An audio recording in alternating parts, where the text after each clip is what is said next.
Hey, what's up guys? This is Blake from Kite here, and today we're going into 5 tips to help you ride upwind.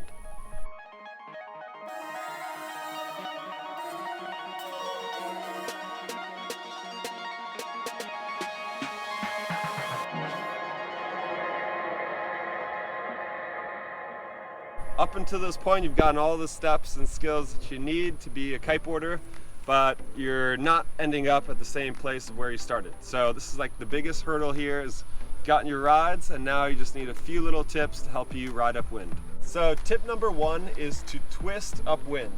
So you're gonna twist your shoulders and lean back over your back foot. This weights the back foot rather than both of your knees and just puts all of that weight over so you can get a stronger and harder edge. So you're gonna twist and lean back, looking upwind, and you're gonna twist with your shoulders, with your hips, with your feet, and even point your toes upwind, and all of those little things together will make it so much easier for you. If you close your shoulders and are trying looking at the kite, then that's where you're gonna go, just straight downwind. Tip number 2 is to pump the bar and the kite. So the more experience you get with flying the kite, the easier it becomes. But right now you're trying to fly the kite and keep it going. And so rather than just keeping the bar still and not moving at all, you're constantly adjusting the bar, whether you're pulling in for a little bit more power or sheeting out if it's too much. You always want to have a nice pull in and out of the bar. One, you don't want to be pulled in all the way, which is just going to pull that kite in and just pull you downwind. So you're always going to want to be sheeted out a little bit. But if you sheet out too much, then you're not going to have enough power and it's going to dump the kite. Pushing out opens the kite to allow you to ride upwind. So if the winds are strong, it's better to have it pushed out a little bit. So tip number 3 is to trim your kite. And the reason I say this is a lot of times if your kite is let all the way out, and what this means is that you have your trim line there, you pull in to adjust the angle of attack to the kite. And if you have it let all the way out, what happens is the kite can backstall. So a lot of times you're pulling all the way in on the bar and then the kite is falling out of the sky. So you always want to make sure your kite is properly trimmed, and just do this by pulling in an inch and pulling all the way in on the bar and seeing if it falls out of the sky. Just make sure that you have like an inch or 2 of trim in your kite before you go out and try and ride upwind again, because this could be all it is making the big difference. So just make sure your kite's properly trimmed and tuned up for you to ride upwind better. Tip number 4 is to make sure that you have a big enough board. A lot of times this could be the only thing holding you back. It's windy, you've got all the right ingredients, but your board, you're just simply sinking in the water too much.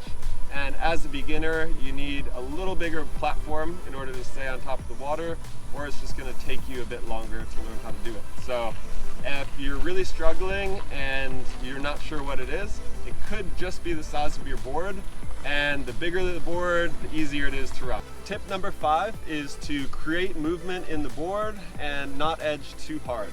So a really common mistake is that you're edging too hard upwind right away, and that just kind of kills all of the power.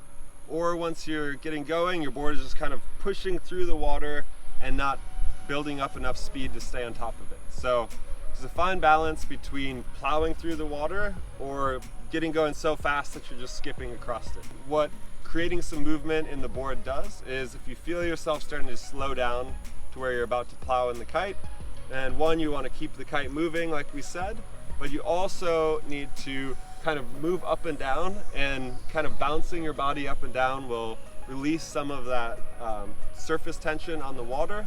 And if you wiggle your back foot, that also breaks the surface tension of the board on the water and takes off. So sometimes all you need is just a little bit more speed rather than just sitting there and letting the kite do all the work.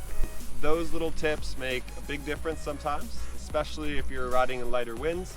So just keep that in mind and always make sure that you're on plane and riding nice and powered before you try and ride upwind. So that's it. Those are our 5 tips for how to help you ride upwind better.